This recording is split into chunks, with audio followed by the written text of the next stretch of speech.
Chapter 1: The Universal Question. Have you ever felt it? That quiet, unsettling feeling? Not sadness, not exactly. More like a gap. A space between what is and what you sense could be. It might surface while you're driving home from a perfectly good day at work, or when you're scrolling through social media, surrounded by images of other people's lives that present an image of perfection. It's the feeling of emptiness, even when you seemingly have everything. It's the universal question, the question that has echoed through the ages. Why? Why are we here? Why do we live? This isn't just a question for philosophers or monks. It's your question. It's my question. It's the question that binds us together, across cultures, across centuries. It's what makes us stare at the ceiling at 3 a.m., wondering about our purpose. Let's consider an even broader question.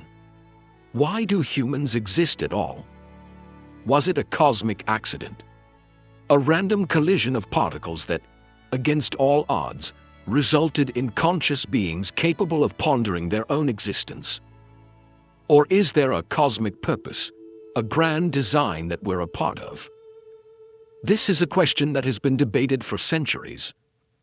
Scientists point to the anthropic principle, the idea that the universe's fundamental constants, things like the strength of gravity and the charge of an electron, are so finely tuned that even the slightest variation would have made life impossible.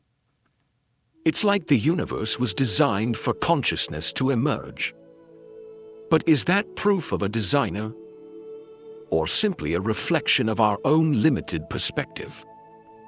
The Buddha's response to this grand cosmic question was surprisingly practical. He said, "The beginning point is not evident." He didn't get caught up in endless speculation about origins. Instead, he focused on what we can know, what we can experience, the reality of suffering, and the possibility of liberation from that suffering. He confronted this question directly. He was a prince, Siddhartha Gautama. He had everything: utmost refinement, servants catering to his every whim, a life of luxury and ease. And yet, he lived in refinement, utmost refinement. Yet I thought, this is not the way to freedom. He saw through the illusion. He recognized that even the most pleasurable, protected existence couldn't shield him from the fundamental truths of life: aging, sickness, death. And perhaps most importantly, that nagging sense of dissatisfaction, that feeling that something was profoundly missing. This feeling isn't a sign of weakness. It's not a personal failing. Research on the hedonic treadmill shows that wealth, beyond a certain point of basic needs, doesn't increase happiness. We adapt. We get used to the new car, the bigger house, the fancier vacations. And then we want more. The cycle continues, and the emptiness remains. This realization, this profound discomfort, drove Siddhartha to leave his palace. He embarked on a search that nearly killed him. He spent 6 years practicing extreme austerities, pushing his body to the limits of endurance. He starved himself, deprived himself of sleep, seeking enlightenment through self-denial. But the extremes didn't work. He discovered what is known as the middle way, the understanding that neither indulgence nor extreme self-mortification leads to true understanding. It was under the Bodhi tree, after abandoning those extremes, that he finally found what he was looking for. Not by denying the world, but by understanding it, by understanding himself. Neuroscience confirms that extreme states can alter brain function. but rarely lead to sustainable insights. While practices like fasting or sleep deprivation can induce altered states, they don't necessarily provide the tools for lasting transformation. The Buddha's path wasn't about escaping reality. It was about facing it, fully and completely. It was about understanding the nature of suffering, the nature of the mind, and the nature of existence itself. So, if having everything doesn't bring lasting happiness, and if the origins of the universe remain a mystery, what is the purpose of our existence? The Buddha's answer might surprise you. Chapter 2: The Precious Human Life. If the vastness of the universe, and our very brief time within it, leaves you feeling small, Buddhism offers a profoundly different perspective. It's not about diminishing our significance, but about recognizing the preciousness of what we have, right here, right now, this human life. Buddhist cosmology views existence not as linear, but cyclical, a vast, intricate web of rebirths, stretching across countless lifetimes and different realms of being. Within that vastness, human birth is considered a rare and precious occurrence. Imagine a vast ocean. In that ocean, there's a single golden ring floating on the surface. Now, imagine a turtle surfacing for air only once every 100 years. The chances of that turtle surfacing and putting its head through that golden ring, that's how rare, how precious a human birth is considered to be. It isn't just about rarity, though. It's about opportunity. Human life, according to Buddhist teachings, offers a unique balance. It's not a realm of constant bliss, like some heavenly realms. Nor is it a realm of constant suffering, like some lower realms. It's both. We experience pleasure and pain. And it's precisely this balance that makes it so valuable. Why? Because it's only in this human realm, with this balance, that we have the capacity for true wisdom, for true understanding. We can reflect on our experiences, learn from our mistakes, and make conscious choices. The Buddha said, "Hard to obtain is the opportunity to hear the true Dharma." The Dharma in this context refers to the teachings, the path to liberation. It is not just about hearing the words, but understanding and applying them. Scientifically, we can trace the evolutionary processes that led to this moment. Billions of years of cosmic evolution. Countless chance events that led to the formation of our planet. The emergence of life, the development of consciousness. The human brain, with its complex prefrontal cortex, allows us to do something truly remarkable. We can think about our thinking. This capacity for metacognition, this ability to be aware of our own awareness, is what sets us apart. Rebirth, in Buddhism, isn't a simple concept. It's not about a soul, a fixed entity, moving from one body to another. It's more like a river, constantly flowing, constantly changing, yet still the same river. There's continuity, a connection, but not a static self. This birth is due to that birth, captures this idea. There's a causal relationship between one life and the next, but it's not a simple transfer of a fixed identity. It's analogous to the principle of conservation of energy in physics. First law of thermodynamics, where energy is neither created nor destroyed, but transformed. What carries over then? It's karma, the principle of cause and effect. Our actions, intentions, and even our thoughts create karmic imprints, like seeds planted in the ground. These imprints don't disappear. They remain. influencing our future experiences and shaping the conditions of our next rebirth. It's not a soul that transmigrates, but a stream of karmic energy, constantly evolving and changing. This complex topic deserves a deeper exploration, which is beyond the scope of this particular section.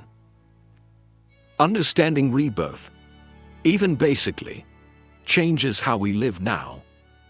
It expands our perspective, making us realize that our actions have consequences, not just in this lifetime, but potentially across many. It fosters responsibility and interconnectedness. Is being human a blessing or a burden? It's a paradox.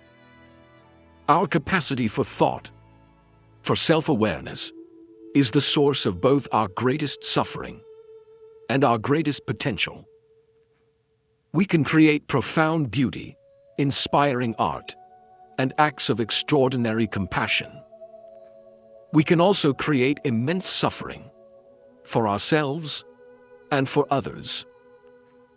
The Buddha emphasized the potential. He said, "The human mind is the source of all achievements." He saw the human birth not as a punishment, but as an opportunity to learn, to grow, to awaken, to break free from suffering and discover true happiness. An opportunity available only to us, humans. Chapter 3: Why We Suffer and Feel. We feel intensely joy, sorrow, anger, fear, love, longing. A constant flow of emotions washing over us, shaping our experiences, coloring our world. But why do we experience this constant flow of emotions? From an evolutionary standpoint, emotions are survival mechanisms. Fear keeps us safe from danger. Anger motivates us to defend ourselves. Love bonds us to others, ensuring the continuation of our species. Their signals evolve to guide our behavior and help us navigate the complexities of survival and social interaction. But Buddhism offers a deeper perspective.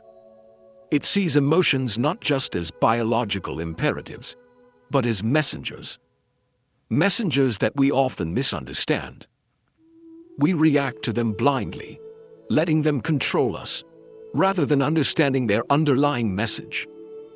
The Buddha described feelings as mere messengers, not masters. He didn't say to suppress them or to deny them. He said to understand them, to see them for what they are. Transient, impermanent phenomena, arising and passing away like waves on the ocean. Modern neuroscience supports this view. Emotions are predictive signals, the brain's way of anticipating what's going to happen next, based on past experiences. They evolve to guide our behavior. Crucially, emotions are not inherently good or bad. They are information. It's how we relate to them that determines whether they lead to suffering or to wisdom. And this leads us to another fundamental question. Why do we suffer? Suffering is not simply about physical or emotional pain. Pain is inevitable. It's a part of life. Sickness, loss, injury. These are unavoidable realities. Suffering, however, is different. Suffering is what happens when we resist pain, when we cling to pleasure, when we get caught up in our thoughts and emotions. The Buddha described it this way. Suffering follows an unwholesome thought, as the wheel follows the foot of the ox. It's not the thought itself that's the problem. It's the attachment to the thought, the clinging, the identification with it. The Buddha identified 3 primary types of suffering. The first is the obvious one, physical and mental pain. The second is the suffering that comes from change. Even pleasurable experiences are impermanent. They end. And that ending, that loss, can cause suffering. The third, and perhaps the most subtle, is the suffering that's inherent in existence itself. The fundamental instability and impermanence of all things.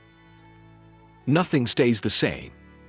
Everything is in constant flux, and our resistance to this impermanence is a major source of suffering. Think about it. We're constantly chasing things that we believe will make us happy. A new car, a better job, a perfect relationship. But even when we get those things, the happiness is fleeting. It doesn't last. We're like someone trying to fill a cup with a hole in it. The Buddha's teaching wasn't about denying the reality of suffering. It was about understanding its cause. And the cause, he said, is craving. Craving for pleasure. Craving for existence. Craving for non-existence. These cravings, these attachments, keep us trapped in a cycle of dissatisfaction. The self, that solid, permanent I that we believe ourselves to be, is also a source of suffering. We cling to this idea of a separate self, defending it, protecting it, trying to make it happy. But according to Buddhist teachings, this self is an illusion. It is like trying to grab water. The Buddha's perspective challenges this notion. In what is seen, there is only the seen. This suggests that our experience is simply a flow of sensory input, without a separate, permanent observer behind it. It's a radical idea, and it takes time and practice to truly understand it. Chapter 4. The Simple Answer: Why We Live.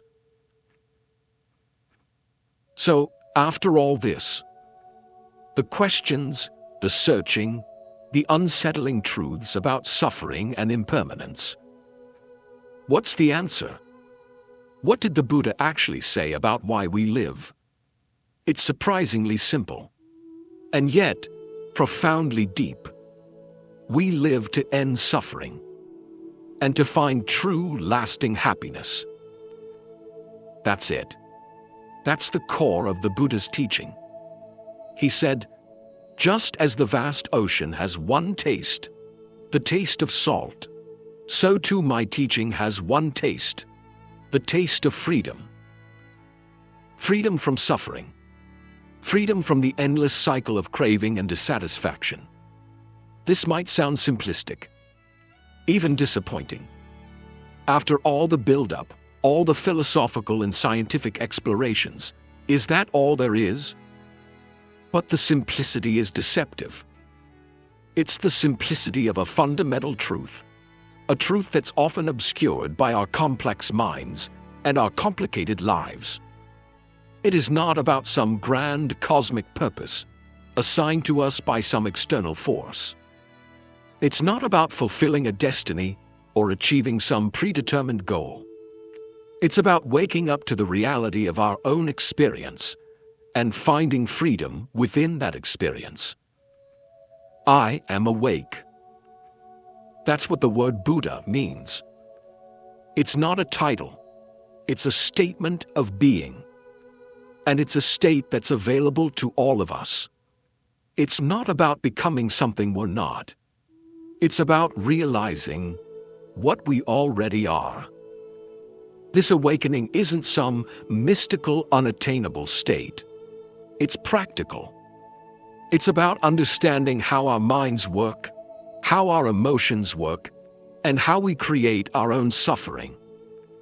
And then, using that understanding to make different choices, to live in a different way.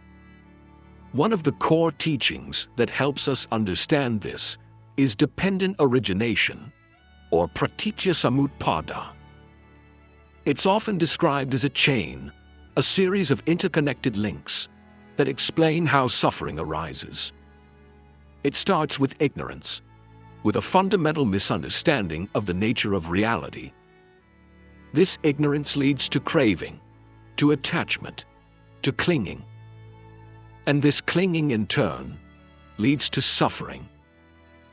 But the chain can be broken. By understanding how these links are connected, by seeing the process clearly, we can begin to loosen the grip of craving and attachment. We can break free from the cycle. It is not about eradicating emotions. It's not about becoming detached from the world. It's about learning to relate to our emotions in a different way, to see them as messengers, as teachers, rather than as masters. The Buddha's approach to emotions was revolutionary. He didn't say to suppress them or to indulge in them. He said to understand them, to be present with them, to observe them without judgment. Do not pursue the past. Do not lose yourself in the future, he taught. The past no longer is. The future has not yet come. Looking deeply at life as it is in the very here and now, the practitioner dwells in stability and freedom. We live to transform suffering, not to avoid it, not to transcend it, but to transform it. To use it as fuel for growth, for awakening. The lotus flower, a powerful symbol in Buddhism, grows out of the mud. The mud represents suffering, the difficulties of life. And the lotus represents beauty, purity, enlightenment. The beauty emerges from the mud. The Buddha taught, I do not teach the suffering of suffering, but suffering and the end of suffering. He didn't just point out the problem, he offered a solution, a path, a way to transform suffering into wisdom, into compassion, into freedom. And that freedom leads to true happiness. Not the fleeting, temporary happiness that comes from external things, but a deeper, more enduring happiness that arises from within. A happiness that's independent of circumstances. He described 4 states of mind that are the way to create true happiness. Loving kindness, compassion, joy in the joy of others, and equanimity. These are not just nice sentiments. They're powerful practices that can transform our minds and our lives. And perhaps surprisingly, true freedom is found in connection, in compassion, in recognizing our interconnectedness with all beings. Helping others, serving others, isn't just a nice thing to do. It's a path to our own liberation. Chapter 5. Living a complete human life. So where is it? This freedom, this awakening, this end of suffering? Is it somewhere distant and out of reach? The Buddha's answer was radical. It's here, right here, in this very moment, in this very breath, in this very ordinary everyday life. Nirvana, the state of liberation, isn't a place you go to. It's a way of being. It's a way of seeing. It's a way of relating to the world, to yourself, to your experiences. He taught that the mind is the forerunner of all things. Our thoughts, our perceptions, shape our reality. If we see the world through the lens of craving and aversion, we'll experience suffering. If we see the world through the lens of wisdom and compassion, we'll experience freedom. It's a quiet revolution. It's not about changing the world out there. It's about changing the world in here. It's about changing how we see, how we think, how we respond. So, how do we do this? How do we cultivate this freedom, this awakening, in our daily lives? It starts with a simple practice: mindfulness, paying attention, being present. Not getting lost in thoughts about the past or anxieties about the future, but simply being here, fully engaged with whatever is happening right now. The Buddha's teaching on mindfulness wasn't about some esoteric mystical practice. It was practical. He said, when walking, know you are walking. When eating, know you are eating. It sounds almost ridiculously simple, but it's profoundly transformative. It's about bringing our full attention to the present moment, to the ordinary, everyday activities that we usually do on autopilot. And this isn't just a nice idea. It's backed by science. Clinical studies show that mindfulness practices can physically reshape our brains. They can strengthen neural pathways associated with attention, focus, and emotional regulation. They can even improve immune function. Just 5 minutes a day. 5 minutes of paying attention to your breath, to the sensations in your body, to the sounds around you. 5 minutes of simply being, without judgment, without striving, without trying to change anything. That's all it takes to start rewiring your brain for purpose, for presence, for peace. It's about finding meaning, not in some grand abstract concept, but in the ordinary moments of life. Washing the dishes can be as profound as meditating in a cave. Eating a meal can be a sacred act. Walking down the street can be a journey of discovery. It's about appreciating this precious human life, this opportunity that we've been given, not taking it for granted, not sleepwalking through our days, but waking up to the beauty and the wonder and the potential that's all around us. And it's about working with our emotions, not against them, not trying to suppress them or to get rid of them, but to understand them, to see them as messengers, as teachers. The middle path approach to feelings is key. Neither suppressing nor indulging. Acknowledging them, accepting them, allowing them to be there, without getting carried away by them. And suffering, even suffering can be transformed. Difficult experiences, painful emotions, and become stepping stones to growth, to wisdom, to compassion. The practice of Tonglen, a Tibetan Buddhist practice, is a powerful example of this. It involves breathing in the suffering of others and breathing out compassion and relief. It's a counterintuitive practice, but it can be profoundly transformative. It helps us to open our hearts, to connect with others, and to transform our own suffering into something meaningful. Your worst days, your most difficult experiences, can become your greatest teachers. They can show you your resilience, your strength, your capacity for compassion. Making the most of this human birth means recognizing its rarity, its preciousness. It means cultivating the qualities that lead to freedom, ethics, mindfulness, wisdom. These work together, like the 3 legs of a stool. They support each other. The Buddha's final message was, be a light unto yourself. He didn't say to follow him blindly. He said to find your own way, to use your own wisdom, your own experience, to navigate the path to liberation. And it turns out, the answer, the purpose, isn't something we find. It's something we recognize. It's something that's already here, within us, waiting to be awakened.